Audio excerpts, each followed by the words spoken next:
Hola Ana María, ¿cómo estás? Muy buenas tardes. Muy buenas tardes, James. ¿Qué tal? Buenas tardes con todos. Vamos a dar inicio a nuestro webinar de prevención. ¿Qué hacer ante un sismo e incendio? Damos la bienvenida al ingeniero James Silva, quien es nuestro expositor del día de hoy. Él es ingeniero industrial, con más de 20 años en seguridad y salud al trabajo. Él tiene bastante experiencia en todo lo que son empresas mineras, hidrocarburos, es especialista en sistemas de respuesta a emergencia e implementación a sistemas contra incendio, activos y pasivos. Actualmente pertenece al Cuerpo de Bomberos del Perú y así como también es asociado de la Institución Americana de Protección NFPA. Entonces doy pase al ingeniero Jay Silva para que inicie con la sesión. Muchas gracias a todos por su asistencia y su puntualidad. Hola a todos, ¿cómo están? Muy buenas tardes. Gracias Ana María por la presentación. Rápidamente vamos a tratar dos puntos: qué hacer en caso de sismos, qué hacer en caso de incendios, para luego, una vez más, hacer la revisión por parte de March. Para puntualmente lo que son sismos, vamos a tratar de enfocarnos qué es un sismo, qué hacemos antes, durante y después del sismo. Y para el caso de incendios, vamos a puntualizar la diferencia entre triángulo de fuego y el tetraedro de fuego, propiamente dicho, hasta dónde podemos nosotros participar, cuál es nuestra responsabilidad para este tipo de eventos, algunas medidas preventivas y las recomendaciones para casos de evacuación. Continuamos con la siguiente, por favor, Ana María.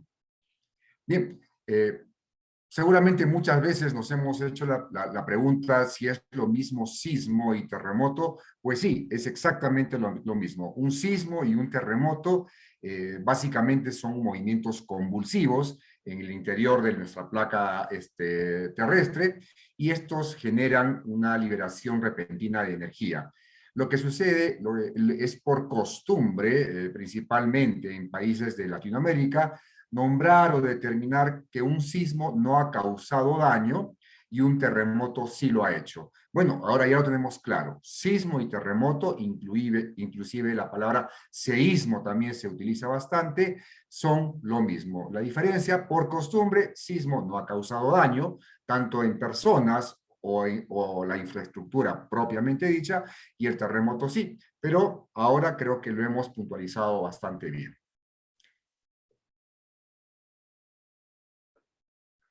¿Qué es lo que tenemos que hacer antes del sismo? Entonces, en primer lugar, debemos entender que antes del sismo, lo primero que tenemos que tener en cuenta es este tipo de sesiones, este tipo de preparación, este tipo de capacitación que nos tienen que servir, pero lo más importante, ponerlas en práctica. Y ponerlas en práctica, ¿qué significa? Evaluar las estructuras de tu casa.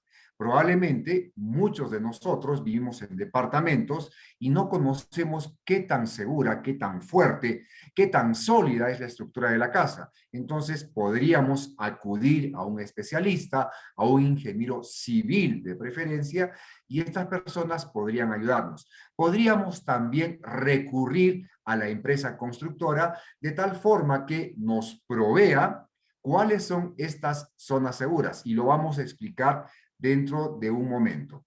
Y ojo, por favor, esto estamos hablando en nuestro entorno muy cerrado, en nuestro entorno cercano, estamos hablando de la casa, pero lo mismo tenemos que hacer en el hogar, donde estudian nuestros hijos, también en las áreas muy comerciales. ¿Qué nos va a permitir esto? Al conocer la estructura de nuestra casa, identificar cuáles son los peligros o las zonas más peligrosas, y al mismo tiempo poder reconocer las zonas seguras. ¿Para qué? Para poder adoptar medidas preventivas.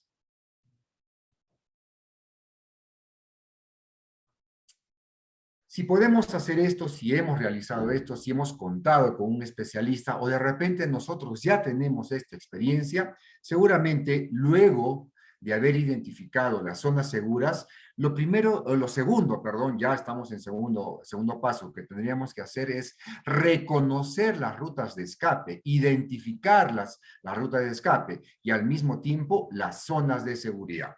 Consejo: Quien les habla, gracias por la presentación, Ana María, es oficial del Cuerpo de Bomberos del Perú, con 34 años de experiencia en el Cuerpo de Bomberos del Perú, con voz y voto en la NFPA, que es la Asociación Nacional de Protección contra Incendios de los Estados Unidos. Y este tipo de sesiones, este tipo de reuniones, no solamente las he llevado detrás de un escritorio, vale decir, no solamente he recibido la capacitación teórica, también he sido partícipe directo de grupos de rescate en grandes terremotos ocurridos en nuestra zona. Y en esta parte, lo que les mencionaba, un tip: de ser posible y en la medida de tus posibilidades, identifica 2 rutas de escape. Entonces, vuelvo a repetir, de ser posible y siempre y cuando la infraestructura de tu casa, de tu trabajo, del colegio de tus hijos lo permita, identifica 2 rutas de escape, ¿no? Al mismo tiempo, y una vez más, siempre que lo puedas hacer, distribuye el mobiliario de tu hogar, los equipos que puedas tener de repente los pasillos, de repente las salidas de evacuación propiamente dichas, completamente libres. No permitas que se acomoden, que se junten muebles, que se junten mobiliario en estas zonas que podríamos utilizarlas como rutas de escape. Y tanto como te pueda ser posible, asegura los muebles, principalmente las repisas y lámparas. Y cuando hablamos de repisas, está sobreentendido que estas no deberían de contener materiales, libro, estantería en la parte superior, porque estas en un movimiento sísmico, en un movimiento telúrico, en un terremoto, van a caer. Y esto lo que hace es provocar más pánico.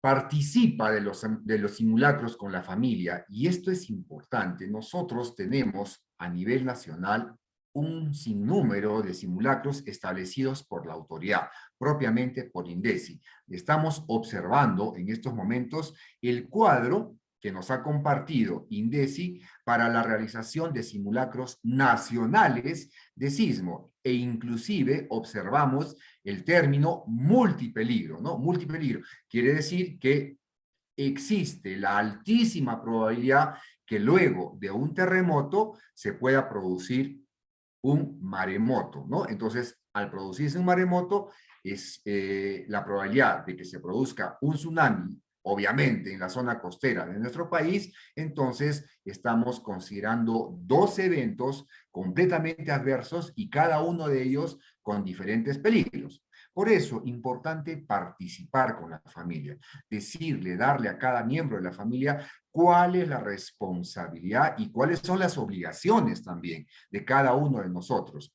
Cuando hacemos simulacros en el trabajo, importante tener en cuenta lo siguiente: los simulacros tienen que ser aterrizados a la realidad de tu trabajo, a la realidad del área, a la realidad del entorno. Nosotros hemos observado a lo largo de todo este tiempo, y hace poco con el sismo ocurrido en la ciudad de Lima, que solamente fue, lo digo, solamente fue de 5.5, lamentablemente un muchacho, un niño perdió la vida, y tuvimos 3 personas con lesiones bastante serias, pero no producto del sismo, sino producto de la evacuación desordenada, de la evacuación que no debió darse. Y quiero resaltar algo: luego de 34 años de estar, entre comillas, peleando con el Sistema Nacional de Defensa Civil en relación a qué es lo que tienes que hacer durante el sismo, que lo vamos a ver dentro de un momento, es la primera vez que escuchamos por parte de la autoridad, después de 34 años por lo menos, quien les habla, escucha por parte de la autoridad mencionar: cuando se produce un sismo, lo que tienes que hacer es quedarte quieto, buscar tus zonas de refugio, buscar tus zonas seguras y quedarte ahí. Luego del sismo y según la infraestructura, proceder a evacuar. Y esto es bueno. ¿Por qué menciono esto? Porque si vamos a realizar simulacros en el entorno de trabajo, va a ser muy difícil, va a ser harto difícil que realmente nosotros podamos, entre comillas, atender a lesionados. cuando mentalmente vamos a estar orientados a hacernos una pregunta de rigor, ¿no? Nosotros nos vamos a hacer una pregunta de rigor. ¿Y cómo están mis familiares? Y esto es natural. Esto es algo que nos va a venir de por sí. Obviamente estoy hablando que este movimiento se podría producir en horario de trabajo. Gracias, gracias Ana María. La siguiente, por favor. Ok, y acá vamos con la primera pregunta para todos los asistentes. Somos más de 300 participantes. Y la pregunta es, ¿participas con tu familia de los simulacros cuando te encuentras en tu casa? Ahora, por ejemplo, que vamos a tener el próximo 31 de mayo el primer simulacro del año, después de bastante tiempo, debido a la pandemia. ¿Participas de estos simulacros con tu familia en casa?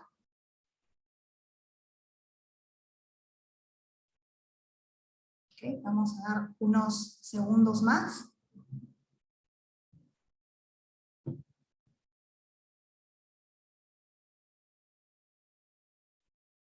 Lleguemos al 70% de respuestas y paramos la encuesta.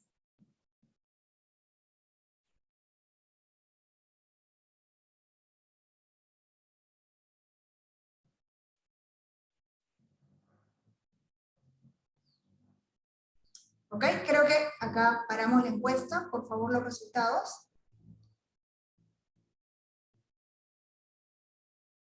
Ok, vemos que el 74% de los participantes, somos más de 300 participantes, indica que sí, que efectivamente participan de los simulacros cuando se encuentran en su casa con su familia. Esto es bastante importante, porque de acuerdo a la normativa, todas las empresas, todas las entidades del Estado, las instituciones educativas, toda empresa privada y toda la población en general debe participar de estos simulacros. Es muy importante. Y ahora, debido a la coyuntura, debido a la pandemia, también es importante que cuando se realicen estos simulacros se tomen en cuenta estas medidas de prevención. Para este 31 de mayo los invitamos también a seguir todas las indicaciones del MINSA en relación al COVID-19, debido a que ha habido un aumento de casos en los últimos días. Bien, podemos continuar entonces, ingeniero Silva. Claro que sí. Muchas gracias. Sobre esta diapositiva hemos observado, que existen para este año 3 grandes eventos que ha planteado el gobierno a través de INDECI, ¿no? Donde nos solicita la participación de nosotros. Y básicamente o puntualmente el único en el que podríamos actuar sería el de la noche, que es donde normalmente está la familia reunida.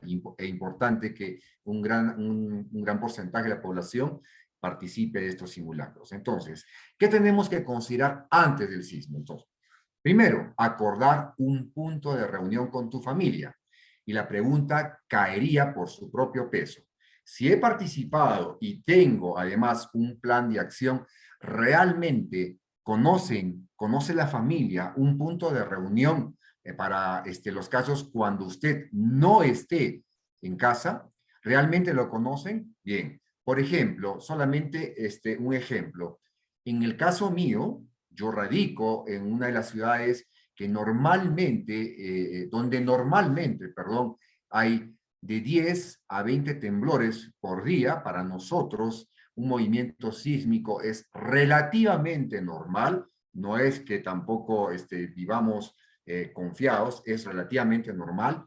Un sismo de 6.1, 6.2, 6.3 no asusta a la mayoría de la población con la que yo me encuentro, ¿no? Y a partir de 6.5 sí, ya obviamente ya da la alarma. Y el plan nuestro, el plan que tengo con mi familia es bien simple, es bien sencillo. Recuerden, yo he mencionado, soy miembro activo del Cuerpo General de Bomberos del Perú y en tal sentido, a mi familia, mi plan es sencillo. Nuestro punto de reunión queda en este parque. Este parque no tiene cableado, no tiene árboles, no tiene postes altos, y si yo no llego en 3 horas, obviamente porque no estoy con ellos, estoy fuera del hogar, la mamá de mis hijos está en su labor, está trabajando, mis hijos están en la universidad, están en su centro laboral o están en el colegio, la pequeñita, saben perfectamente que si yo no llego en 3 horas, ¿por qué no voy a llegar en 3 horas? No hay carreteras, entiéndalo bien. Tome el ejemplo del último terremoto ocurrido en el nororiente peruano. Las carreteras fueron completamente destrozadas.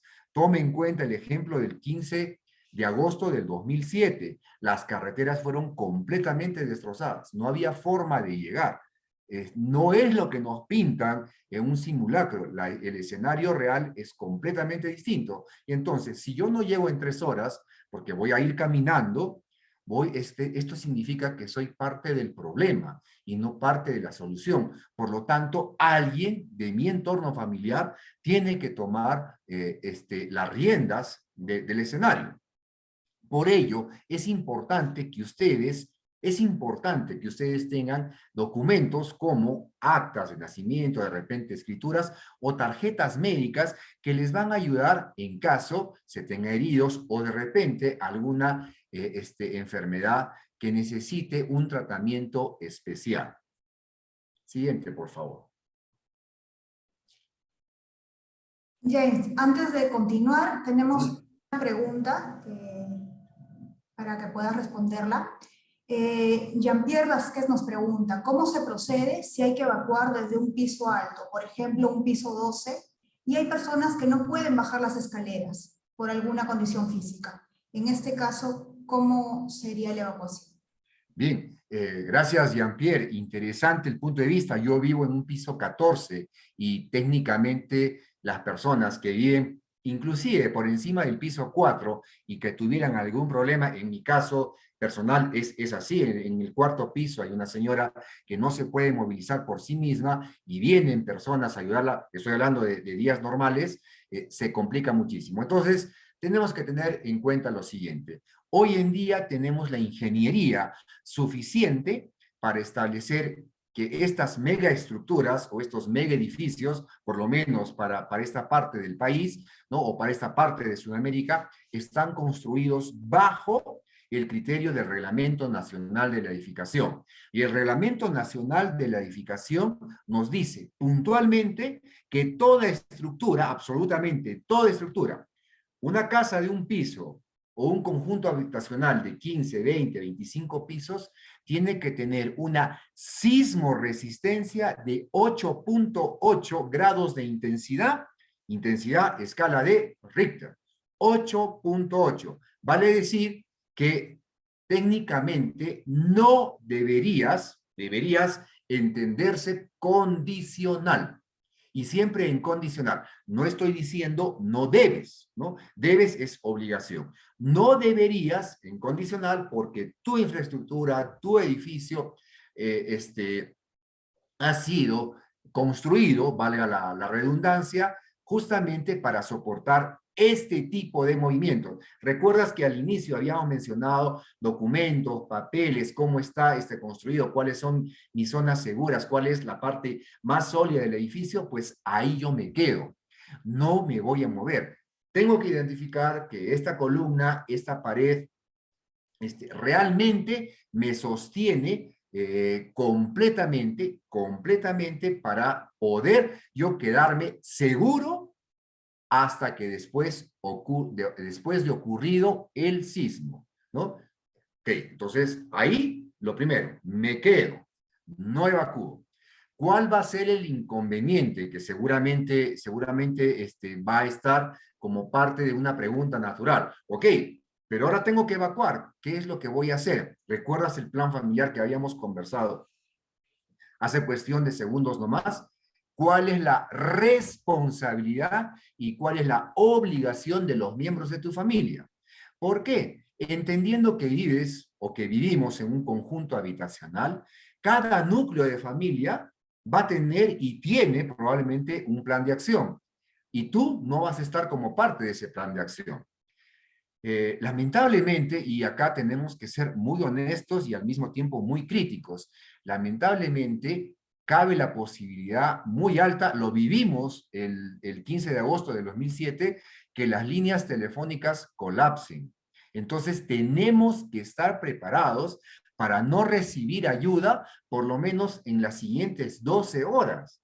¿Y qué es lo que tengo que hacer? ¿Qué es lo que voy a hacer? Entonces, si mi edificio ha sido construido, ha sido edificado bajo los parámetros del Reglamento Nacional de Edificación, no voy a evacuar, no tengo que evacuar. Ha sufrido probablemente este gran daño, esperemos que no sea estructural, no debería, otra vez, condicional, evacuar. Sin embargo, si por alguna razón tengo que hacerlo, después, solo después de ocurrido el sismo, tendría que proceder con mi sistema de evacuación. Y para este caso, tendré que solicitar la ayuda, porque de repente no tengo familiares cercanos, de repente no tengo una familia que sea responsable, un hermano, un pariente, un primo, alguien que me pueda ayudar, y entonces recién tendré que pensar, oye, bajar grada por grada a una persona que por circunstancias X utilice silla de rueda. Y es por eso que la pregunta que nos hizo Ana María minutos antes, realmente, pero sinceramente, hemos participado de simulacros porque esto es parte del simulacro. Espero, Jean-Pierre, poder haber ayudado en algo con tu consulta. Muchas gracias, James. Para cerrar el punto de la evacuación, como bien James ha explicado, la evacuación se realiza una vez pase el sismo. Entonces, hay varias preguntas relacionadas a eso, ¿no? Si bajar las escaleras no sería más riesgoso. Y justo era lo que comentabas, ¿no? Que muchas veces los accidentes suceden debido a una mala evacuación durante el sismo, porque salimos corriendo de repente, entonces la evacuación debe realizarse pasado el sismo. Acá hay otra pregunta bastante interesante, nos dice, ¿no? Algunas personas aconsejan que en una casa de 2 o 3 pisos, las personas deban subir a la azotea porque ese es el lugar más seguro. ¿Es esto cierto?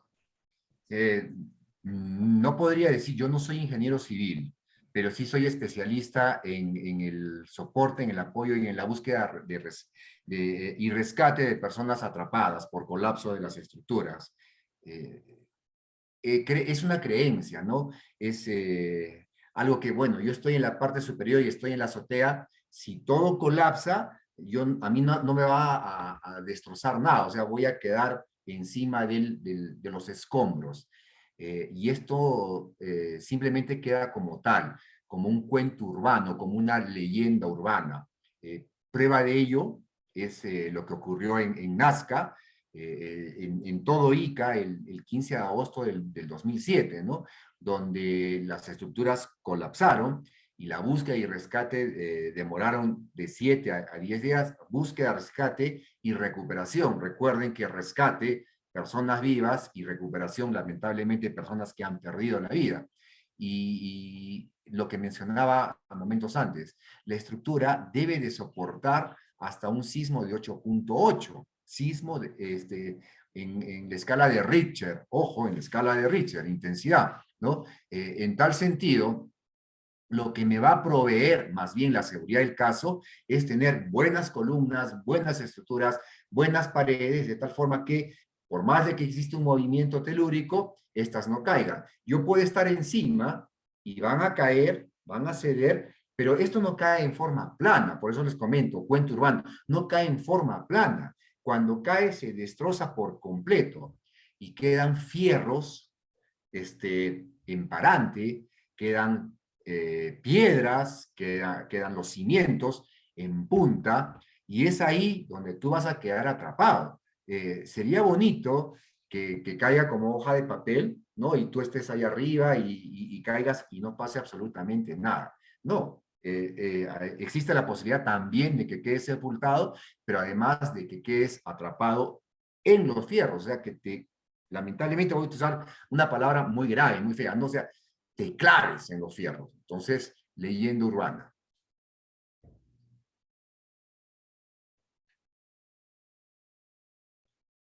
Bien, continuamos con la sesión. Antes del sismo, un botiquín de primeros auxilios. Y estoy seguro que Ana María acá nos va a ayudar con una consulta. Probablemente lo tenemos bien claro. ¿Qué cosa es un botiquín de primeros auxilios? ¿Me sirve para todo? Okay. Si ustedes me preguntan si estuviésemos en una reunión presencial, yo retiraría, en primer lugar, retiraría el extintor, ¿no? Porque esto no forma parte de un botiquín de primeros auxilios. Y en segundo lugar, lo vamos a tratar de centralizar o puntualizar en la segunda parte de la sesión.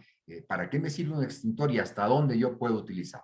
Bueno, si hablamos antes de un sismo, lo primero que yo tengo que considerar definitivamente alcohol, vendas, agua oxigenada, gasas, antisépticos de cualquier tipo, algodón, y lo más importante que seguramente por un espacio de posición, guantes, guantes, ¿no? Y no solamente estoy hablando de los guantes de látex, que son los que te venden por ciento, también estoy hablando de los guantes quirúrgicos, porque si esto fuese, por ejemplo, una sesión de primeros auxilios, lo primero que tendríamos que mencionar sobre el tema de guantes es que absolutamente todos nosotros utilizamos el guante de látex, propiamente dicho, que saben que es muy débil, que se rompe, se rasga fácilmente con cualquier movimiento, y encima el guante quirúrgico, que son los que vienen sellados, ¿no? Entonces yo tengo doble protección. ¿Algunas otras cosas que debe tener el botiquín? Por supuesto que sí, pero para esto seguramente Ana María nos va a ayudar muy pronto. Continuamos con la siguiente, por favor.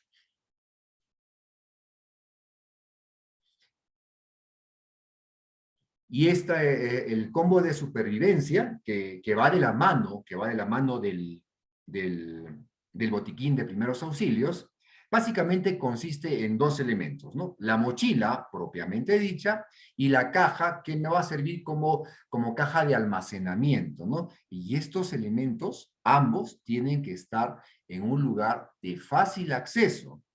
Y en segundo término, que además me permita guardar elementos de larga data, o sea, que me puedan servir para un tiempo bastante prudente. Y lo vamos a explicar dentro de un momento. Siguiente, por favor.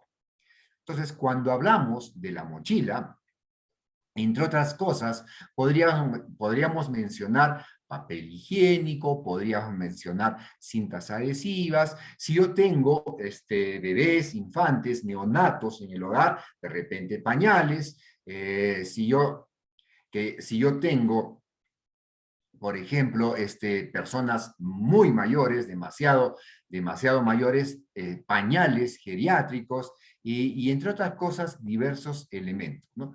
Pero independientemente de esto, acá hay una pregunta, vuelvo a repetir, Ana María nos va a ayudar con una diapositiva que nos ha preparado, ¿no? Hay algo más. Hoy en día, con tanta información, y entendiendo, quien les habla, para que lo tengan en cuenta, no solamente ha participado como miembro líder de un equipo de rescate en terremotos reales, sino que además el 23 de junio del 2001, terremoto de gran intensidad en la ciudad de Arequipa, donde colapsaron y fallecieron bastantes personas, se cortó la luz, se cortó la energía, se cortaron las comunicaciones telefónicas, colapsó también. En ese entonces, estoy hablando del 2001, 21 años atrás, bueno, van a ser 21 años atrás dentro de muy poco, no había tanta comunicación telefónica, pero por lo tanto la gente no tenía celulares, o por la gran cantidad de elementos celulares que hay hoy en día. La pregunta es, dentro de esta mochila, ¿estás considerando un cargador universal, estos portátiles para celular? Entonces, mira, la mochila va cambiando, no mes a mes, pero en función a nuestras necesidades. Por lo tanto, a todos los elementos que acá estamos encontrando, entre otras cosas, mantas polares, alfombras o estos pañitos para el piso, por ahí cobijas de plástico para el techo o lo que fuera, también deberíamos de colocar cargadores portátiles, estos que nos sirven justamente para el celular, porque es el celular el que nos va a mantener informado. Probablemente dejaríamos de lado la radio, dejaríamos de lado dejaríamos condicional, ¿no? Porque este sería el elemento que nos pueda servir, que nos pueda ayudar. Bien, continuamos, Ana María. Y la caja de reserva, que no es no es sino otro elemento que nos permite como almacenamiento justamente para casos de emergencia. Entonces, ¿cuánto y de qué porte debe ser mi caja de reserva, entre comillas? Definitivamente va a depender del núcleo familiar. ¿Cuántas personas componen el núcleo familiar? Y yendo a la par con la mochila de emergencia, una pregunta que podría caber en este momento. Ok, ¿cuántos kilos debe de pesar mi mochila? ¿Por qué? Porque siempre se habla de la famosa mochila de emergencia, mochila de emergencia, mochila de emergencia. ¿Cuántos debe de pesar? Recuerda que la mochila de emergencia la voy a utilizar, uno, porque he tenido que abandonar mi hogar, y dos, porque voy a vivir a la intemperie. Y en tal sentido, ¿cuántos días voy a vivir a la intemperie? ¿Cuántas horas voy a poder estar? Sin cobijo, prácticamente con frío, de repente con lluvia o con llovizna si estás en la ciudad de Lima, de repente sin la alimentación adecuada. Y acá, ¿qué es lo que yo tengo que asegurarme? Calorías, bastante calorías. ¿Y qué elemento nos da calorías? Chocolates, ¿no? Bastante chocolate. Ok, ¿cuánto debe de pesar mi mochila por persona? Si es adulto, un promedio de 5 kilos por persona. Y si hay niños, un promedio de 3 kilos. En tal sentido, lo que te estoy tratando de vender, una vez más, condicional, es que un núcleo familiar de 4 personas, 2 adultos y 2 menores, debería de considerar como mínimo 2 mochilas de emergencia, porque es la cantidad que me va a permitir estar tranquilo por lo menos 48 horas, y créanme que han habido familias que han estado fuera de sus casas 2 semanas, y además tener un almacén entre comillas, considerando la caja de reserva, ¿no? Y acá, ¿qué podría tener? Conservas, definitivamente agua, por ahí elementos para hacer fuego, o una hornilla pequeña, ollas, que me van a servir principalmente, más que cocinar alimentos, hervir el agua, que es lo que voy a necesitar en grandes cantidades. Siguiente diapositiva, por favor, Ana María. Muy bien, entonces acá vamos con nuestra segunda pregunta. ¿Cuentas con una mochila de emergencia, un botiquín y una caja de reservas ubicados en un lugar de fácil acceso durante la evacuación? Vamos a ver. Somos casi 400 participantes, entonces vamos a ver cuáles son las respuestas. Esperamos un poquito más para dar tiempo para que todos participen.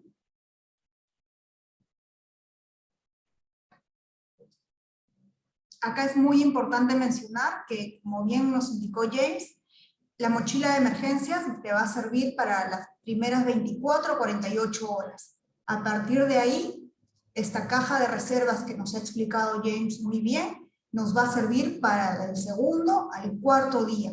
Entonces, es importante tener todos los elementos que hemos mencionado. Y la cantidad de artículos, como ya lo mencionó, depende de cada familia. Entonces, cada familia debe tener en cuenta qué artículos va a tener tanto en la mochila como en la caja de reservas. Muy bien, tenemos las respuestas. Por favor, Adrián, ¿me ayudas? El 36% dice que sí cuenta con estos elementos. Sin embargo, tenemos un 64% de los participantes de esta sesión que nos indican que no cuentan ni con la mochila de emergencias, ni el botiquín, ni la caja de reservas. Entonces, acá hay una muy buena oportunidad de mejora para ponernos las pilas y tener estos elementos que son de vital importancia ante un sismo o un desastre. Muy bien, vamos a continuar. Sí, principalmente entendiendo que vivimos en una zona altamente sísmica, ¿no? Y en tal sentido, lo mínimo que deberíamos de considerar es por lo menos tener la mochila. Y recuerden, en función a mi núcleo familiar. Creo que habían diapositivas antes, Ana María. No, esa es la que sigue. Sí. Esta es la que sigue. Sí. Perfecto. Bien, entonces, ya sabemos, tenemos nuestra mochila, por ahí tenemos nuestra caja de reserva. Es importante considerarla, por favor. Créanme que ayuda muchísimo, porque tenemos la percepción, le va a pasar al vecino, pero no me va a pasar a mí, ¿no? Bueno, habíamos hablado del plan de evacuación familiar, y en tal sentido, yo había compartido con ustedes, esto es real. Mi última hija tiene 7 años, mis hijos mayores tienen 32 años, y lo conocen bien claro. O sea, cuando hablamos de evacuación familiar, miren, no solamente estoy teniendo en cuenta a mi persona y a los que directamente hoy están bajo mi responsabilidad. No, también los dos mayores, cada uno con su familia, para tener un único punto de ubicación. Entonces, ¿qué es lo que tengo que considerar? Vamos por partes. Yo debo de conocer, yo debo reconocer, yo debo de identificar los materiales de la vivienda. Y estos materiales, estamos hablando de la construcción de la infraestructura propiamente dicha, tienen que, en algún momento, me tienen que servir para poderme proteger de un sismo. O sea, vale decir, zona segura.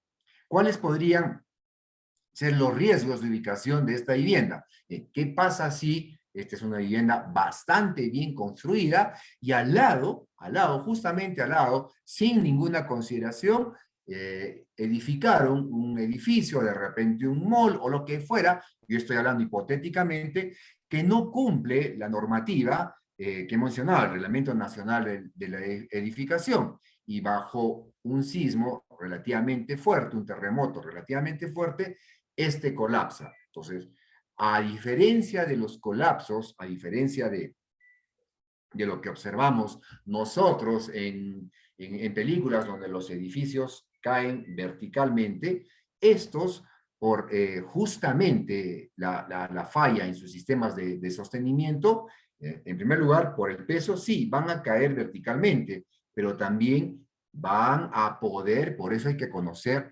los otros riesgos de la vivienda, ¿no? Ah, caramba, ¿qué pasa si este edificio colapsa? Podría caer sobre este edificio donde yo vivo, donde yo radico. Por eso es importante tener mi plan de evacuación familiar. Las instalaciones eléctricas, las estructuras de gas, si es que cabe el término, la tubería, ¿no? La tabiquería, porque esta se puede romper y podrían provocar, además del sismo, incendios, porque por ahí en la tabiquería normalmente existen las conexiones eléctricas. Entonces, ¿qué tengo que hacer? ¿Qué es lo que debería de considerar? Un croquis simple, un croquis sencillo, y en cada uno de los elementos que componen mi casa, esta es tu responsabilidad, esta es tu responsabilidad, esta es tu responsabilidad.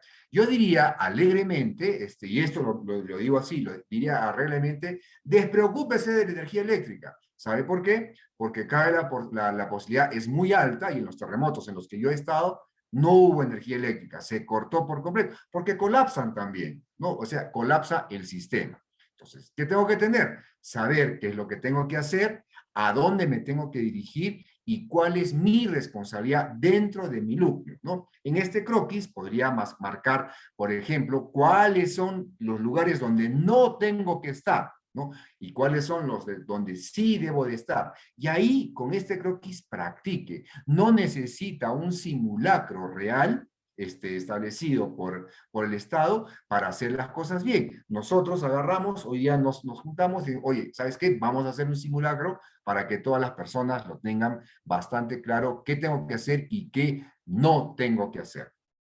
Gracias, Ana María. Siguiente, por favor.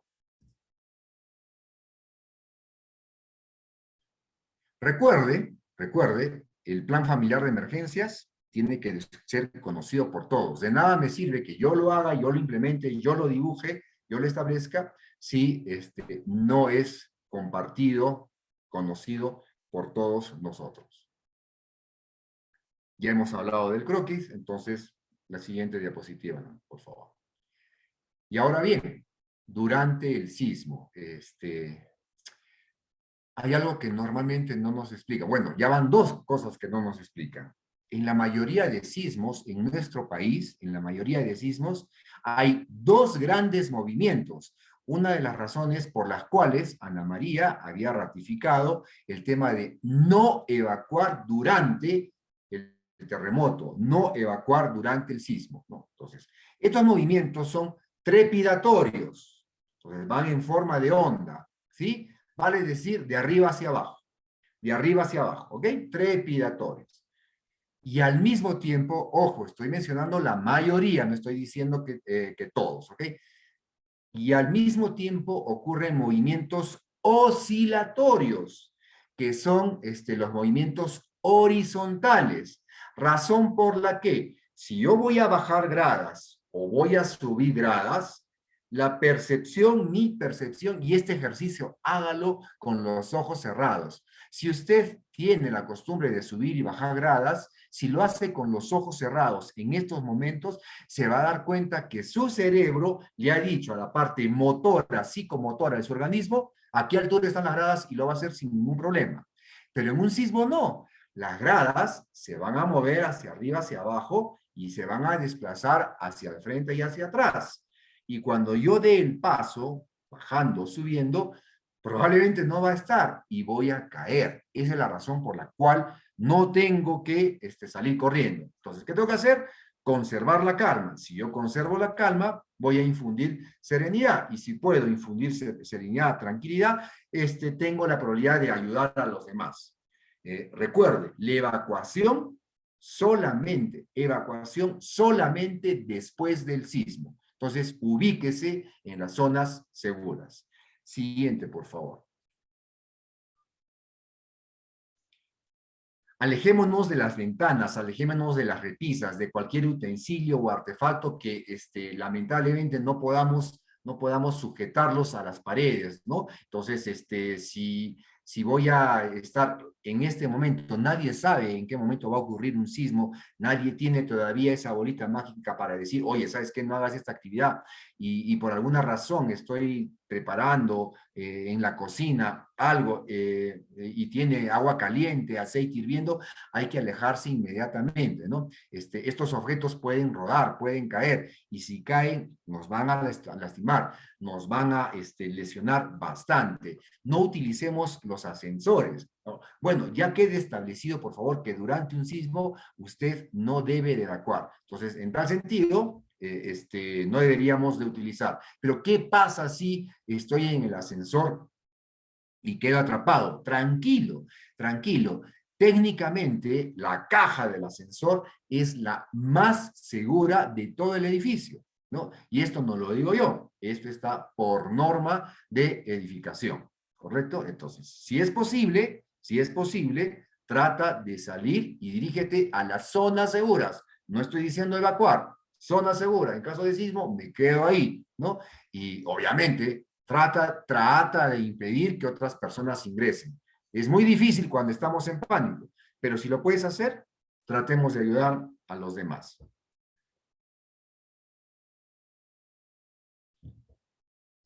Si estamos en la calle, lo mismo, exactamente lo mismo. Alejémonos de los edificios principalmente altos, ¿no? De los ventanales, de árboles, de cables, de vehículos, alejémonos. Es curiosísimo, realmente duele a nuestra inteligencia, duele muchísimo. Y lo menciono así porque justamente, o sea, no me han contado un sismo, he vivido un terremoto de 7.5, ¿no? Y en la calle, una universidad pone en la calle donde pasan cientos de autos esas líneas amarillas con una S grandota, ¿no? Una S enorme, zona segura en caso de sismo. O sea, le dices a la gente que salga y se pone en medio de la calle, los carros van a pasar por encima tuyo. Entonces, hay que tener coherencia de lo que se dice y lo que se hace. Y lamentablemente nos falta mucha cultura, ¿no? Entonces, ¿qué tenemos que hacer? Ya mencioné temprano, ¿no? Ubiquémonos en parques que no tenga cableado, donde no haya árboles, donde no haya postes, ubiquemos patios grandes, de repente por ahí canchitas de fútbol, donde yo me tenga que dirigir. Quitémonos, por favor, quitémonos de la mente que la zona segura tiene que estar en la puerta de mi edificio, en la puerta de mi casa. Cabe la posibilidad de que si tu casa cae y tú estás ahí en ese circulito amarillo, vas a ser parte del problema, vas a ser parte de la estadística, no parte de la solución.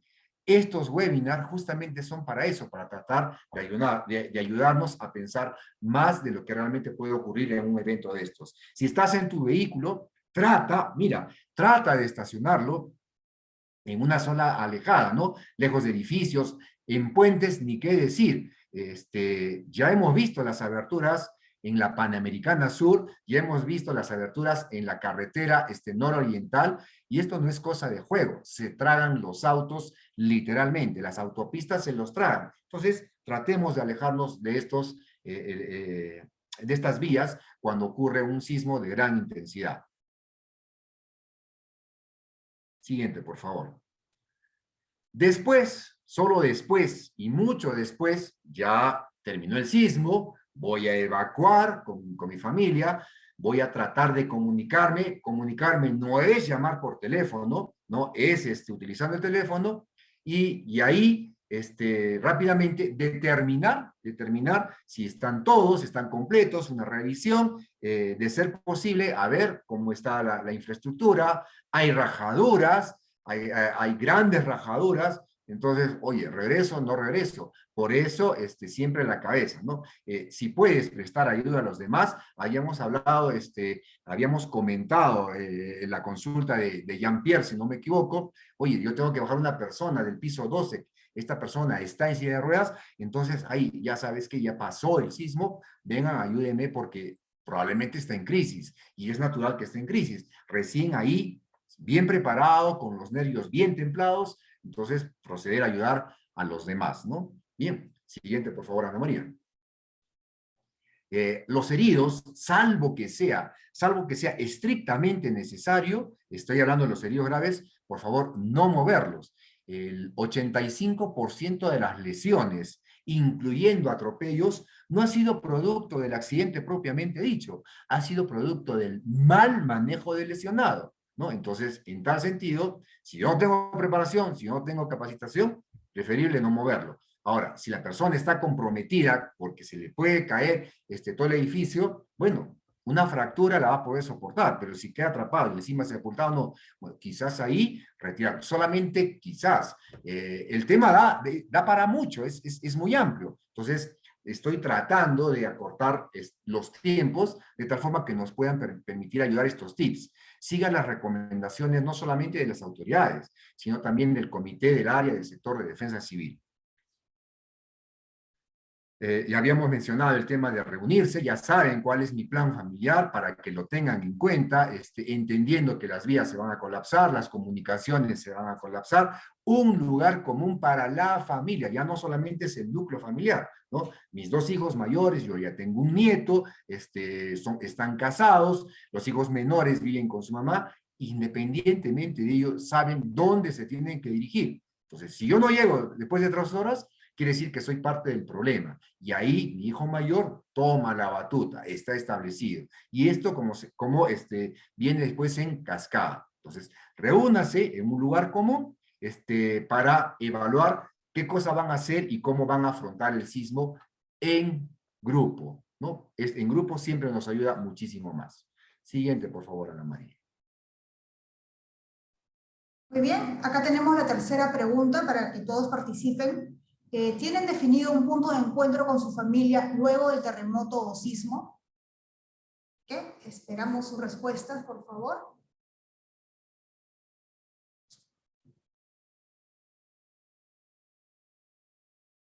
Recuerden que este punto de encuentro, como ya nos comentó James, debe ser un punto de encuentro seguro, que no se encuentre en una zona de tránsito de vehículos, en lo posible que no se tenga que cruzar avenidas muy congestionadas para llegar a este sitio, y también es importante mencionar que debe de ser de fácil acceso, ¿no? Para que los bomberos, las ambulancias, la policía pueda también llegar para poder ayudarlos en caso sea necesario.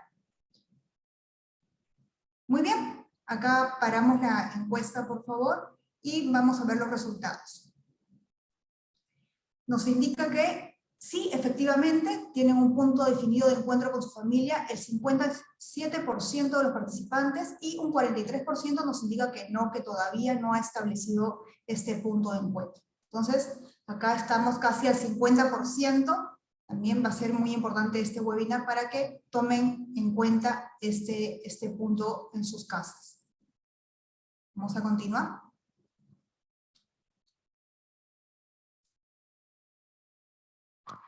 Bien, entonces ya hemos cerrado, entre comillas, cerrado el tema de sismos. Vuelvo a repetir, es muy amplio. Y ahora rápidamente con incendio. Entonces, si tuviésemos que definir qué cosa es un incendio es un fuego fuera de control. Así, un fuego fuera de control, nada más, ¿no? Y este evento no deseado puede transformarse o puede lastimar en términos de vida, en términos económicos, en muy pocos segundos, no solamente a una persona, sino a un núcleo y a un conjunto de habitaciones, principalmente si se vive en un edificio y de repente el incendio ocurrió en una planta inferior o una planta baja. Entonces, puntualmente, un incendio, un fuego fuera de control. Siguiente diapositiva, Ana María, por favor.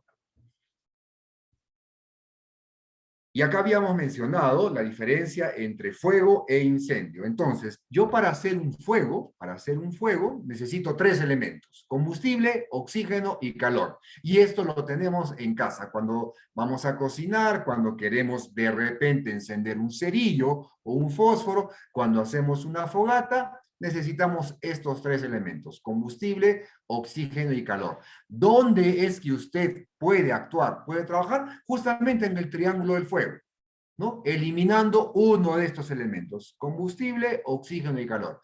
¿Qué pasa cuando este fuego sale de control? Se convierte en un incendio. Y ahí, al convertirse en un incendio, aparece un cuarto elemento. Salvo que usted sea bombero, rescatista, brigadista o trabaje en un sistema de respuesta de emergencias, solamente sí o sí ahí en este cuarto elemento que ha aparecido, que es la reacción química en cadena, podría yo considerar mi respuesta.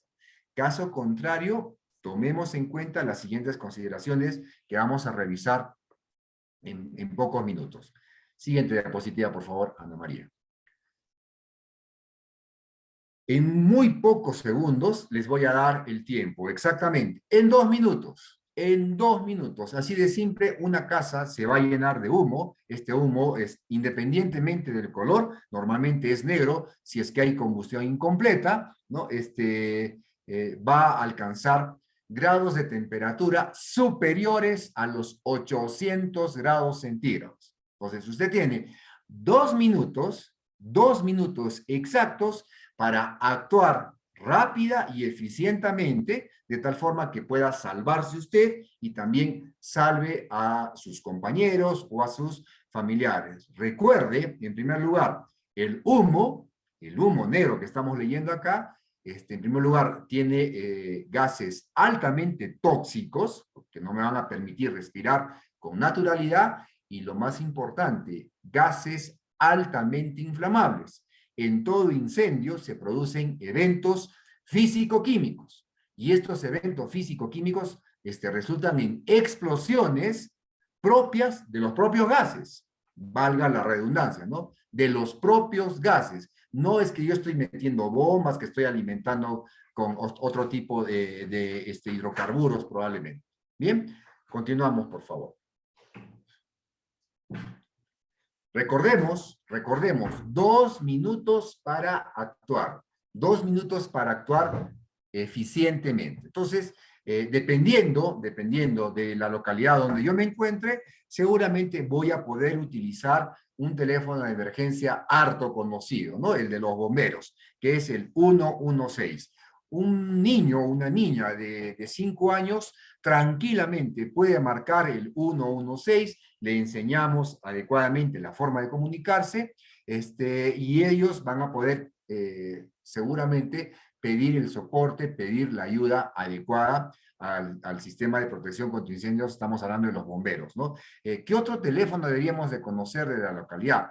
Cuando hablamos de unidades de emergencia, probablemente nos estamos refiriendo a serenazgo. La mayoría de municipios en el entorno total de nuestro país tienen este sistema de soporte de seguridad ciudadana y están bastante preparados, ¿no?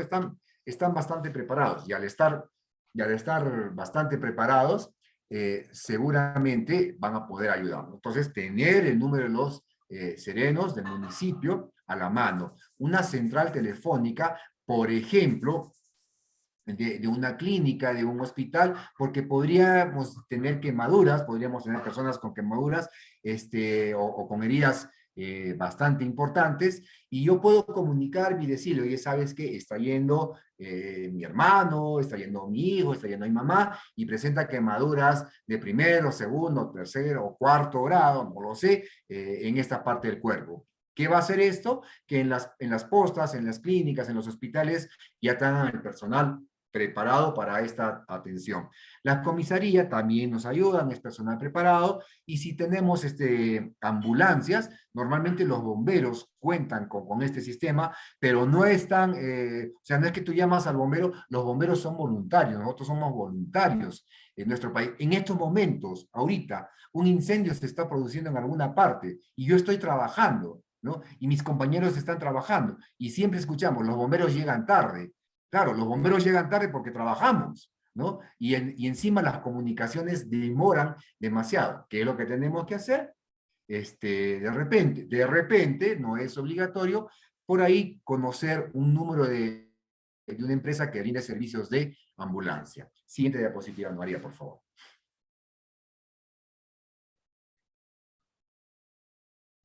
Cuando hablo hemos hablado del tema de evacuación en caso de sismo, en caso de terremoto. Para el caso de incendio es completamente distinto, ¿no? Entonces, acá, lo primero que yo tengo que conocer es qué medios de protección disponibles y al mismo tiempo audibles existen en mi lugar de trabajo, de repente en mi hogar. Entonces, tengo detectores de humo. ¿Dónde están estos detectores de humo? ¿Dónde normalmente se han producido? ¿Qué estadísticas tengo? Y había mencionado el tema de evacuación. A diferencia de las zonas, de evacuación o de las vías de evacuación, para ser puntual, ¿no? Para puntualizar esta parte en lo que son sismos, las vías de evacuación para caso de incendio, además, me deben de proveer de una protección tal que en caso se produzca un incendio en estos momentos, en este ambiente donde yo estoy, pueda dirigirme por una vía de evacuación en caso de incendios, y además yo cierre la puerta y el humo, el fuego, los vapores, los gases tóxicos no van a pasar por lo menos 2 horas. Se llama RF-120. RF-120. O sea, resistencia al fuego de 120 minutos. Siguiente, por favor.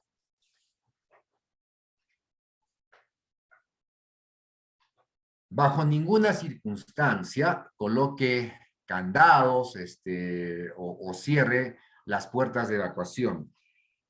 Tenemos 33 personas, 33 muchachos que por este tipo de actividades fallecieron en la discoteca de Utopía en la ciudad de Lima. Tenemos a 5 personas, 3 vigilantes y 2 policías que fallecieron el 27 de julio del 2001 en la marcha de los 4 suyos, en el Banco de la Nación.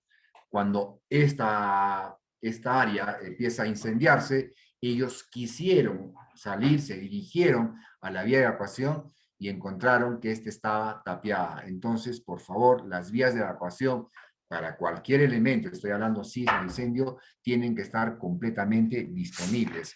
No ponga cuñas o elementos que impidan que las puertas de recorridos de evacuación se cierren. Ahora, recuerden que yo he hablado puntualmente que son dos cosas distintas. Una cosa es sismo y otra cosa es incendio. ¿Y por qué es que una vez que yo abro la puerta, esta se tiene que cerrar? O mi vía de salida, yo empujo y esta se tiene que cerrar. Porque si yo la dejo abierta, ¿no? Si yo le pongo una tranca, le pongo una cuña, le pongo un cartón, le pongo una caja, por esa vía que yo he dejado abierta, va a ingresar el humo. Y recuerden, el humo caliente, negro, es tóxico y altamente inflamable.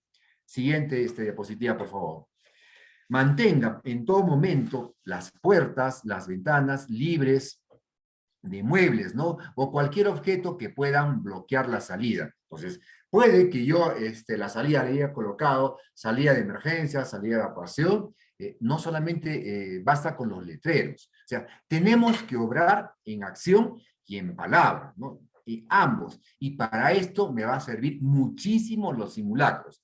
En situaciones presenciales, en reuniones presenciales, cuando hacemos la pregunta que nos compartió Ana María, a ver, ¿cuántas personas tienen un plan de evacuación? ¿Cuántas personas tienen una mochila? El 90% nos dice que sí. Y cuando empezamos a plantearle los problemas, porque los aterrizamos a la realidad de cada uno, resulta que es el 0%, ¿no? Porque nunca hicieron un simulacro aterrizado a nuestra realidad. Y cuando observamos sus vías de evacuación, estas se encuentran completamente tapiadas. Un ejemplo para que lo tengan claro, me invitaron a hacer una inspección de seguridad y un centro comercial muy importante, muy grande, las vías de evacuación para el personal, en caso de sismo, en caso de incendio, las utilizan como vías de almacenamiento de computadoras, de ventiladores, de mobiliario en general. Entonces, tenemos que hacer lo que decimos que hacemos. Entonces, esto es una vía de evacuación, tiene que estar completamente libre de todo obstáculo. Siguiente diapositiva, por favor, Ana María. Si fuma, hágalo en un lugar seguro. La mayor cantidad de incendios, en el hogar se han producido en las habitaciones, porque muchos, no estoy hablando de que todos, muchos de los incendios han ocurrido después de que la persona estuvo fumando, se quedó dormida, y el cerillo o el cigarro llegó a establecer flashpoint, se llama, el punto de quema de la sábana, de la cobija, de la frazada, y empezó a arder. Recuerden que el primer humo, el monóxido, no tiene olor, entonces encima si estás dormido o estás adormitado, va a terminar de hacerte dormir más. Y el segundo lugar es la sala. ¿Por qué? Porque normalmente ahí tenemos el televisor y también nos aletarga, nos da somnolencia, nos quedamos dormidos y la colilla va a empezar a hacer lo suyo puntualmente. El fuego va a empezar a reunir combustible, oxígeno y calor en cantidad suficiente para generar un incendio. Entonces, si fuma, asegúrese que las colillas y las cerillas están completamente apagadas y, por favor, no las arroje a las papeleras hasta no estar seguro de que están completamente frías y apagadas. Siguiente, por favor. El gas por sí mismo, estamos hablando del gas licuado de petróleo, por sí mismo no tiene olor. Sin embargo, por un tema comercial, le colocan un odorante, no un odorizante, es el mercaptano. Este mercaptano sí se percibe bastante bien. Y si nosotros sentimos olor a gas en el hogar, olor a gas en nuestro trabajo, y a los muchachos, a los niños, si tenemos hijos todavía en edad escolar y el ambiente es abastecido por este tipo de combustible, enseñarles y decirles, oye, si hay olor a gas, ventílenlo. No te preocupes, no te preocupes en cerrar las llaves, abrirla, ventila. ¿Por qué? Recordemos que el GLP en la mayoría de sus presentaciones propano, butano, hexano, que son los gases con los que nos encontramos en nuestro entorno, son rastreros, son demasiado pesados. El hecho de ventilar el ambiente, de abrir ventanas y de repente puertas, va a hacer que entre un viento natural, un tiro de aire forzado, y va a hacer que el ambiente se limpie. Entonces, si yo elimino el gas, ya elimino el combustible. Solamente me quedarían dos elementos del triángulo. Y eso es lo que estoy haciendo. Eliminando uno, no hay fuego, no hay incendio. Siguiente diapositiva, por favor. Mantenga los objetos, por favor. Hay que diferenciar, porque en la siguiente diapositiva hablamos de inflamables. Mantenga objetos combustibles lejos de fuentes de calor. Lejos de fuentes de calor. Entonces estamos hablando de la ropa, muebles, por ahí revistas, lejos de donde yo normalmente voy a tener fuentes de calor. Inclusive el aceite propiamente dicho, estoy hablando del aceite de cocina, ¿no es cierto? Debería estar alejado de la fuente de calor. Yo sé que es difícil, yo sé que es harto complicado, yo voy a cocinar, tengo que tener así la mano, entonces me tendría que asegurar que por lo menos esté lejos de las hornillas. Ahora, si voy a ir a la parte técnica, para que el aceite se queme, tengo que llegar a los 220 grados centígrados. Bueno, por lo menos me aseguro de que no llegue a esa temperatura. Entonces, cualquier objeto combustible, principalmente sintéticos, alejarlo de las fuentes de calor. Las instalaciones eléctricas en perfecto estado. Hagamos revisión. Recordemos que en nuestra norma, el Código Eléctrico Nacional, si bien es cierto, data de 1960, o sea, tiene una trayectoria de 62 años, puntualmente 62 años, recién en nuestro país se han empezado a elaborar normas, gracias a INDECI, gracias a las inspecciones técnicas de seguridad, donde está terminantemente prohibido el uso de cable mellizo. Pero hasta el año 2003, hasta el año 2004, muchas de nuestras infraestructuras, muchos de nuestros hogares tenían como parte de sus conductos eléctricos a cable mellizo. Y cuando hablo de cable mellizo, inclusive estoy hablando de, no recuerdo bien el nombre, de estos objetitos que me sirven como para alargar la corriente, cable, Ana María, se me ha ido el nombre. El tomacorrientes. Sí, no, sí, claro, el tomacorriente, pero que tiene varios Extensiones. extensiones. Dios mío, tengo que regresar a primaria, creo yo. Ok, extensión, gracias Lena Paz. Esta extensión, que las encontramos en ferreterías, las encontramos en la cachina, por ahí, están terminantemente prohibidas. El supresor de pico sí sirve, Jaime, el supresor de pico sí sirve. ¿Por qué? Recuerda que el supresor de pico tiene un cobertor, tiene una protección que nos permite tener allá adentro el cable. Ahora, hay supresores y supresores, ojo, supresores y supresores, porque también hay supresores marca Acme. ¿Y qué te estoy diciendo? Que deberíamos por lo menos, cuando estamos hablando de la parte eléctrica, todos los componentes, revisarlos y que estos estén en perfecto estado. Vale decir, no deben de presentar cortes. Estos cortes, para que tengan una idea, estos cortes en el cable van a producir contacto. Y los incendios eléctricos, a diferencia de un incendio estructural, un incendio de hidrocarburos, un incendio aeronáutico, los incendios eléctricos pueden demorar 3, 4, 5 días en producirse. O sea, el cortocircuito está un día, 2 días, 3 días. Recordemos que las conexiones eléctricas producen calor. ¿Se acuerdan de los 3 elementos? Calor, 2 días, 3 días, 5 días, ya se calentó tanto que comienza, pero no lo vemos. Y de repente empezamos a oler, a sentir que huele a quemado, pero esto es esta tabiquería, están dentro de, y se desarrollan violentamente en el 5.º día. Prueba de ello, Ico a Bolaños, Paraguay, 400 personas murieron, y en la investigación a la que pudimos tener acceso, el incendio comenzó 5 días antes, ¿no? Eventos que nos enseñan realmente a tener en cuenta esta parte de los cuidados para protección contra incendios. Siguiente, por favor.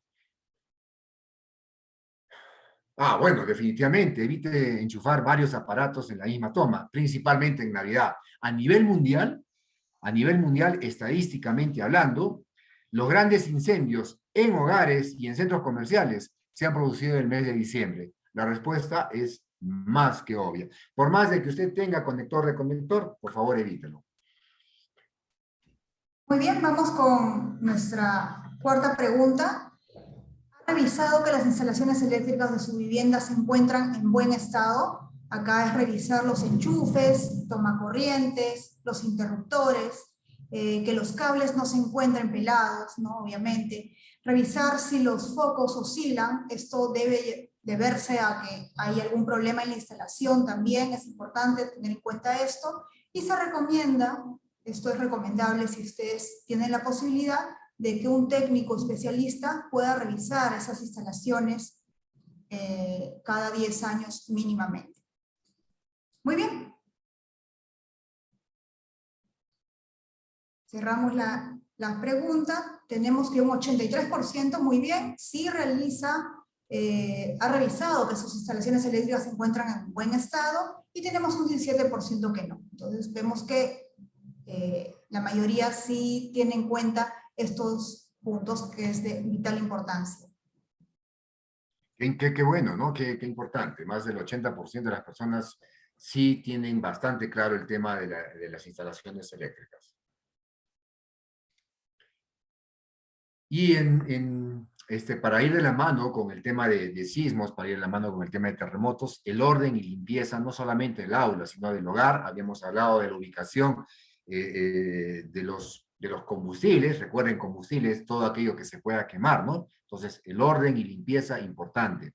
Y cuando hablamos de limpieza, tener en cuenta que muchos de estos elementos son inflamables. Entonces, por tal sentido y en tal sentido, los elementos inflamables deberían estar, oye, si los combustibles tienen que estar lejos de las fuentes de calor, los inflamables mucho más todavía, muchísimo más todavía. Y acá hay departamentos donde tienen balones de gas, no hay ningún problema, o sea, el sistema es bastante seguro. Lo que yo tengo que tener claro es que al menos debería tener un ambiente, o debería tenerlos en un ambiente ventilado. Sobre el extintor manual, me voy a soportar, me parece que hay una pregunta, Ana María, ¿es correcto sobre el tema del extintor manual? Me parece que hay una pregunta, ¿sí? Entonces, prefiero hablar después de, ¿te parece? Ok, perfecto. Entonces, nuestra última pregunta de este webinar es, ¿cuenta con un extintor en su vivienda? Esa es la última pregunta. Acá también James nos va a explicar qué tipo de extintor es el más adecuado para la vivienda, ¿no? Y de qué peso podría ser este. ¿Ok? Unos segundos más. Muy bien, ya podemos cerrar la encuesta. Tenemos que el 81% no cuenta con un extintor en su vivienda versus un 19% que indica que sí. Entonces, acá también tenemos una oportunidad de mejora. Generalmente no se tienen estos implementos en el hogar por lo que vemos. Bien, y ahora entonces podemos regresar a la anterior diapositiva. Extintor manual. Entonces, en primer lugar, lo que tenemos que conocer y entender de estos elementos es que nos sirven única y exclusivamente para el inicio de un incendio, para el inicio. ¿Recuerdan cuánto tiempo tengo yo para poder actuar eficientemente en caso se produzca un evento no deseado como un incendio en casa? 2 minutos, ya lo habíamos explicado. En los primeros 20-23 segundos, la temperatura va a estar en 20 grados centígrados, pero el plano horizontal de los humos va a estar más o menos a 2 metros. A medida que vaya pasando el tiempo, la temperatura va a incrementar y el plano neutral de los humos va a ir bajando. De tal forma que, ya había mencionado también, que la temperatura de esta nube negra, de estos gases, va a alcanzar rápidamente los 800 grados. Cuando ya se desata ya por completo el incendio, ya tenemos un incendio declarado, entonces voy a alcanzar temperaturas de 1000, 1200, 2000 grados centígrados, dependiendo de lo que se compone en mi casa. Entonces, no vamos a ser malvados, en una parte presencial sí lo somos, bastante drásticos, o a las personas que contestaron, sí, sí tengo un extintor, ¿qué extintor tienes? ¿Qué extintor tienes? ¿No? Sería bueno de repente, no es obligatorio que lo coloquen en el chat, pero cuando lo hemos hecho presencialmente, entonces hablan polo químico seco, polo químico seco, polo químico seco. Ok, este, ajá, lamentablemente no nos ayuda. Yo no estoy diciendo que no sea bueno, yo no estoy diciendo que no sea eficiente, es eficaz, ¿no? Y existe una diferencia entre ser eficaz y ser eficiente. El polvo químico seco, esta no es una clase para brigadistas, simplemente es un webinario. El polvo químico seco, multipropósito, ABC, que es el más conocido, el más vendido, el más marketeado, puntualmente fue creado, fue diseñado para hidrocarburos. Entonces, si tú tienes en tu casa, vendes querosene, vendes gasolina, vendes petróleo, el polvo químico seco sí te va a ayudar, ¿no? Sí te va a ayudar. CO2 me colocan por ahí. Debes de saber, debes de entender que el CO2 anhídrido carbónico o dióxido de carbono es un gas noble que lo que va a hacer es desplazar al oxígeno. Y cuando hablo de desplazar es que retire el oxígeno. Por lo tanto, si tú utilizas CO2 porque estás en tu casa, ¿no? Estás en un banco, estás en un centro comercial, oye, qué bonito, ¿no? Qué bonito. Agarro, desplazo el oxígeno, pero ¿qué respiro yo? ¿Qué es lo que respiro yo? Yo respiro oxígeno a través del aire. El aire tiene 20.8% de oxígeno. Si yo no respiro oxígeno, ¿qué es lo que va a pasar? Me voy a morir. Y me acaban de decir que el anhídrido o el CO2 desplaza el oxígeno. Ah, ya. Entonces podríamos hacer de repente una analogía, una referencia muy dura, muy fuerte. Qué bien, qué bacán que James apagó el incendio con el anhídrido carbónico, pero murió por falta de aire, por falta de oxígeno. Entonces, ¿qué extintor debo de tener? Anótelo, por favor, porque hoy en día, a diferencia de lo que salió, bueno, lo conocimos acá en Perú por cerca del año 2001, el extintor que deberías de tener en casa es de agua desionizada, tal cual. Agua desionizada, ¿no? Gracias Jaime, el agua desionizada, el acetato no, los acetatos me sirven para otro propósito, ¿ok? Pero sí me ayudan, ojo Jaime, sí me ayudan. Perfecto, José Luis Espinosa, ¿no? Agua desionizada. Este extintor con su agente químico, agua desionizada, sin minerales, que no son conductores de energía eléctrica, me permite controlar fuegos tipo A y fuegos tipo C sin ningún problema, sin ningún inconveniente. No voy a malograr los equipos, no voy a malograr la computadora, no voy a malograr la laptop, no voy a malograr, hoy en día nuestros hijos tienen un tesoro grande con los juegos tipo PlayStation, no se van a malograr y no son conductores de energía eléctrica. No solo eso, no solo eso, bien utilizados y con un entrenamiento muy bueno, ¿no? Y lo hemos hecho, o sea, vuelvo a repetir, no me lo han contado, o sea, lo he vivido, también me pueden servir en incendios tipo B, donde existe la presencia de hidrocarburos. Entonces, si las personas que contestaron sí tengo un extintor, no consideran un extintor de agua desionizada como para pensar. Ahora, yo no he dicho que sea malo, simplemente que si son eficaces, pero no son eficientes. Siguiente diapositiva, ya vamos a ver. Al igual que los sismos, establezca un punto de reunión. Los incendios puntualmente en los hogares, los incendios puntualmente en áreas comerciales, provocan gran cantidad, muchísima cantidad de gases. Estos gases, dependiendo de lo que se está quemando, pueden inclusive decantarse, pueden caer, y si yo tengo mi zona de seguridad, recuerden esa línea amarillita con esa S amarillita, en algunos casos las que están en medio de la pista, muchas veces no me van a servir de nada, absolutamente nada. Por lo tanto, si hay un incendio, yo debería de considerar inclusive áreas mucho más alejadas. Y lo que no debería hacer es pensar en regresar bajo ninguna circunstancia hasta que la autoridad, en este caso los bomberos, así lo indiquen. Siguiente diapositiva, por favor.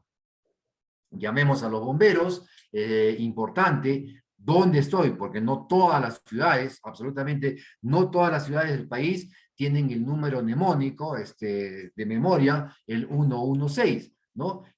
Por lo tanto, si usted no vive en ciudades como Piura, Trujillo, Lima, el mismo Callao, Arequipa, por ahí Tacna, entonces conozca el número de la localidad. Si yo vivo en un condominio, pase la voz, importante, pase la voz a todas las personas, ¿no? Porque incendios pequeños, incendios muy pequeños, cuando no han sido controlados inmediatamente, han crecido en magnitud muy rápidamente y han causado gran cantidad de destrozos. Siguiente, por favor. No pierde el tiempo buscando objetos personales. Y esto va de la mano también para sismos. O sea, un sismo, yo lo que tengo que hacer es ubicarme en una zona segura. No voy a estar buscando objetos personales como joyas, qué sé yo. Lo mismo ocurre para incendios, ¿no? Mantengamos la calma, no gritemos, no empujemos, porque estos actos normalmente lo que hacen es contagiar el pánico. Recordemos, y tenemos gran data, ustedes pueden revisar hoy mismo vídeos que se han subido en YouTube, donde en incendios y en sismos dicen, mantén tranquilo, ponte sereno, y después han salido corriendo. Y esto ha provocado que todo el personal que estaban con ellos, que hasta ese momento parecían tranquilos, salgan despavoridos. Y esto ocurre por algo importante, la minoría crítica, ¿no? La minoría crítica normalmente es el 10%, que va a hacer que tú entres en pánico. Y lo que tenemos que tratar de hacer es tratar. Muy difícil, ¿no? O sea, si no has estado en un incendio, de verdad, si no has visto un incendio, no podría yo darle mayor explicación, pero creo que es importante. Clara, ¿en qué caso se utiliza el acetato? En realidad, el nombre correcto es acetato de potasio, son para incendios tipo K, para incendios tipo K. Y los incendios tipo K son los que se producen en aceites y grasas de origen animal y o vegetal. Bien entrenados, bien utilizados, también me sirven para fuegos tipo B, para incendios tipo B. Espero haber respondido a tu consulta. Si hay humo, si existe humo, recuerda, el humo va a ir bajando, un plano neutral, no baja en bolas, se produce el incendio en la parte inferior, los humos de la combustión van a ir subiendo, llegan al techo, se saturan, y una vez de que no hay control, estos empiezan a bajar, empiezan a bajar, empiezan a bajar. La temperatura al principio está en 23 grados centígrados del ambiente, yo puedo mirar, pero a medida que vaya pasando el tiempo, 2 minutos, en menos de 2 minutos, tú vas a tener 800 grados centígrados, el plano neutral ha bajado casi hasta 1 metro, ¿no? 1 metro, entonces 1 metro del piso, tú ya pasó tu estatura, entonces ¿qué es lo que tenemos que hacer? Tratemos de gatear. Si por ahí tienes la posibilidad, la oportunidad de mojar un trapo, una camiseta, un polo, una camisa, hazlo, ¿no? Hazlo. Y empieza a gatear. ¿Y te acuerdas cuántas salidas de evacuación? ¿Recuerdas cuántas salidas de evacuación habíamos conversado que tú tenías que reconocer? Ahí está, ¿no? Porque puede que tu salida de evacuación esté llena de humo. Lo que menos tienes que hacer es dirigirte ahí. Te vas a tu otra salida de evacuación. Siguiente diapositiva, por favor, Ana María. Recordemos, si yo salgo, tengo que cerrar la puerta. Ojo, cerrar la puerta no significa ponerle llave, ponerle tranca, no, simplemente cierro la puerta. ¿Para qué cierro la puerta? Para que, en primer lugar, no ingresen a la vía de evacuación los humos y gases tóxicos, ¿no? Si voy a abrir, si tengo que abrir para sobrepasar una puerta, importante tocarla, ¿no? Tocar la perilla o tocar la misma puerta. Y por favor, nunca hacerlo con la palma. jamás hacerlo con la palma. Recuerden que tenemos músculos, y si tocamos con la palma, estos se contraen. Si agarramos la perilla, estos se van a contraer, entonces vamos a provocar más daño, más quemadura, y de repente hasta nos vamos a quedar pegados. ¿Qué es lo que tenemos que hacer? Con el torso, ¿no? Con el torso en la mano. Tocamos, si está demasiado caliente, definitivamente esta no es mi salida de ecuación, a buscar la segunda alternativa. No utilicemos los ascensores. Estos son única y exclusivamente para uso de bomberos, ¿ok? Para uso de bomberos. Y los bomberos no van con manguera. Ojo, si los bomberos utilizamos los ascensores, si vamos a utilizar un ascensor, es única y exclusivamente para el rescate de personas en estructuras incendiadas. Para que lo tengan en cuenta, este es un curso de 5 días, 40 horas de entrenamiento total para que el personal conozca y sepa qué hacer en caso de un incendio para ir a rescatar a una persona. Entonces, usted no es bombero y no tiene el entrenamiento, es un certificado internacional para subir o bajar por un ascensor, ¿no? Porque la gente cree que por ahí van a subir los bomberos con manguera. No, la manguera está conectada a un hidrante, a un grifo, o sea, no hacemos eso. Siguiente, por favor. Si por alguna razón se prende la ropa, bueno, la teoría, ¿no? Nos dice, deténgase, tírese al suelo, cúbrase el rostro, ¿no? Con las manos y ruede. La teoría, ¿no? O sea, he sido testigo, lamentablemente, una única vez, cuando yo era muy joven, todavía físicamente, todavía era muy fuerte, todavía tenía mucha fuerza, mucha rapidez, y alcanzar a alcanzar a una persona que está con la ropa prendida, en primer lugar no te hace caso. O sea, no tiene, se está quemando, ¿no? O sea, eso, oye, mantén la calma, tírate al suelo, mira, no te va a pasar nada, ¿no? Eso, para los libros, para la literatura, está bien. O sea, si tú lo puedes hacer, si te ha pasado a ti, hazlo, porque si tú empiezas a rodar, le estás quitando un elemento, ¿te acuerdas que son 3? ¿No? Un elemento al triángulo del fuego, puntualmente al oxígeno, estás tratando de, ¿no? Pero en caso real, de lo que yo les hablo, no te escucha, no te oye, y simplemente lo detuvo una pared, porque no mira a dónde está corriendo, ¿no? Entonces, cuando se chocó con la pared, ¡pum!, se chocó, cayó, recién pudimos ir ahí. Ahora, 2, yo tengo ropa de bombero, yo tengo guantes de bombero, entonces sí, con mis manos pude ayudar, con mi ropa pude ayudar, pero tú no tienes ropa, tú no tienes guantes, o sea, encima te vas a quemar. Entonces, ¿qué tenemos que hacer? Mantener la calma, practicarlo, y ahora que no tienes apuro, que no tienes gases tóxicos presentes, ni nada por el estilo, entonces lo primero que tienes que hacer, simplemente,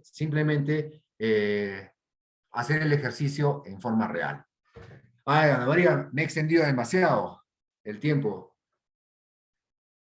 Ah, ¿todavía terminamos? Sí. Es muy corto, pero bueno, espero no haberme sobrepasado, ¿no? Sí.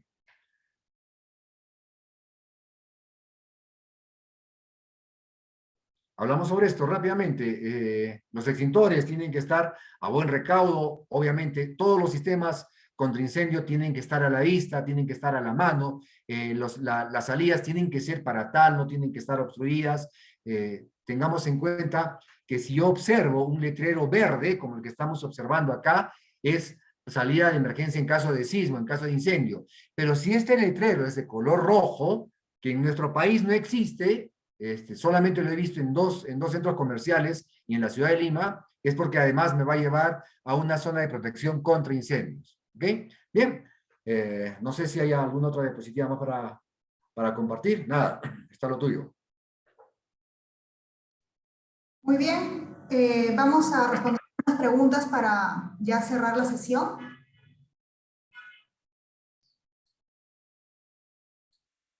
A ver. Vamos a ver algunas preguntas que quedaron por responder. Armando Moreno nos pregunta, ¿qué tipo de extintor se puede utilizar en una subestación eléctrica? Buenísima. En una subestación eléctrica, lo primero que me tendrías que haber colocado ahí, esta es una subestación eléctrica que está a la intemperie. Si está a la intemperie, lo primero que yo debería pensar es un polvo químico seco ABC, polvo químico seco ABC, ¿no? Esto nos va a ayudar muchísimo, muchísimo. El polvo químico seco está diseñado para este tipo de incendios. Ahora, si la subestación eléctrica está cerrada o está en un ambiente cerrado o de repente es un MCC, podría utilizar lluvia de CO2 o inundar el sistema con alotrón, con FM200, con anhídrido carbónico puntualmente también. Espero haber respondido a la consulta. Hay otra consulta hablando de las zonas seguras dentro de la casa. ¿Qué zonas seguras se podrían definir para sismos dentro de la casa? Importante tener en cuenta los planos, ¿no? Importante tener en cuenta los planos, porque lo que para mi casa, esta columna ha sido diseñada como, y está además construida desde abajo, desde el piso cero, como la columna principal de la estructura, entonces esta columna es la que me va a servir para yo colocar acá, en caso de sismo, mantenerme acá. No todas las columnas cumplen la misma función. Entonces, había mencionado que se tienen que tener los planos desde el punto de vista de ingeniería civil, no arquitectura. Es completamente distinto. Entonces, desde el punto de vista civil, tengo que conocer cuál es el cimiento, cuál es la pared o cuál es la columna más resistente. Y ahí hacer mi entrenamiento y marcarla en el croquis. Hay otra pregunta. Al momento de evacuar, ¿qué tan lejos de los postes debemos ubicarnos? Muy buena pregunta, y en realidad no solamente de los postes, por favor, no solamente de los postes. Existe una regla universal, ¿no? Es el 1.5 la altura del elemento, 1.5 veces la altura del elemento. Entonces, si el poste, por decir un número, mide 6 metros, entonces yo debería considerar 9 metros. 6 por 1.5, 9 metros. Si el edificio mide, la altura del edificio es de 10 metros, entonces 10 por 1.5, 15 metros. Y mira, recién ahí pensar en mi zona segura de evacuación en caso de sismos. Espero haber respondido a la consulta. ¿Cuál sería el lugar adecuado para colocar nuestra caja de reservas, teniendo en cuenta que cuando evacuamos solo salimos con la mochila y llevar la caja de reservas es un poco difícil por el peso? No, definitivamente no la vas a llevar, la caja de reserva va a quedar ahí y esta solamente la vas a utilizar después de 48 horas. Entonces, ¿dónde la tienes que colocar? En un lugar de fácil acceso en función a la entrada de tu casa. Entonces, podría ser, ojo, podría ser un elemento decorativo que para nosotros, para los visitantes, para los demás, de repente funcione como un mueble decorativo y nada más. Pero tú y tu familia, tu entorno, tu núcleo saben que ese elemento, que esta caja, que podría estar en una esquina, ¿no? Es justamente la caja que contiene todos los elementos que hemos mencionado que deberíamos de tener.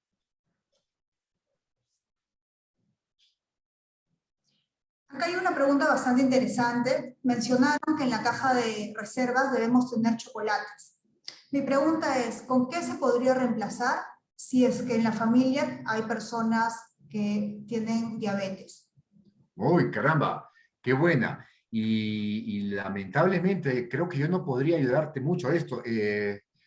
Deberíamos de repente soportarnos en la ayuda de algún especialista de la salud, de un facultativo, porque el chocolate nos provee las calorías necesarias para las calorías que deberíamos de tener durante el día.